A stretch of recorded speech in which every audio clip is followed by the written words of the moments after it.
Welcome to McPlum, simple solutions served daily. In this video, I will explain how to study for a programming exam. A structured approach is key to success. First, familiarize yourself with the exam scope, including the programming languages and specific topics that will be assessed. Dedicate at least 1 hour daily to reviewing core concepts and practicing coding. This consistent effort, even for just 60 minutes each day, will significantly enhance your understanding and retention, preparing you effectively for the challenge ahead. Mastering core concepts is fundamental. Spend time revisiting essential data structures, including arrays, linked lists, and binary trees, understanding their operations and efficiency. Thoroughly grasp common algorithms like bubble sort, quicksort, and binary search.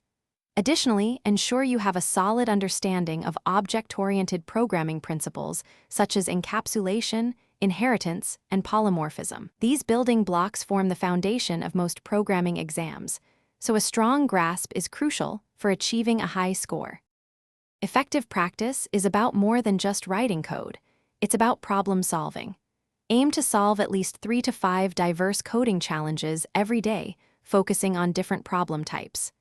Actively debug your solutions to understand common errors and improve your troubleshooting skills. Furthermore, dedicate time to working through past exam questions or sample problems. This will familiarize you with the exam style and help you manage your time more efficiently during the actual test, boosting your confidence.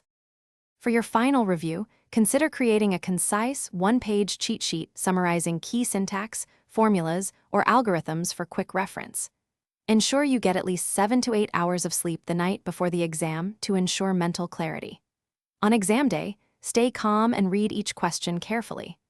Allocate your time wisely, perhaps spending 2 minutes per multiple-choice question and 20 minutes for a coding problem. A clear mind and good time management are your best assets.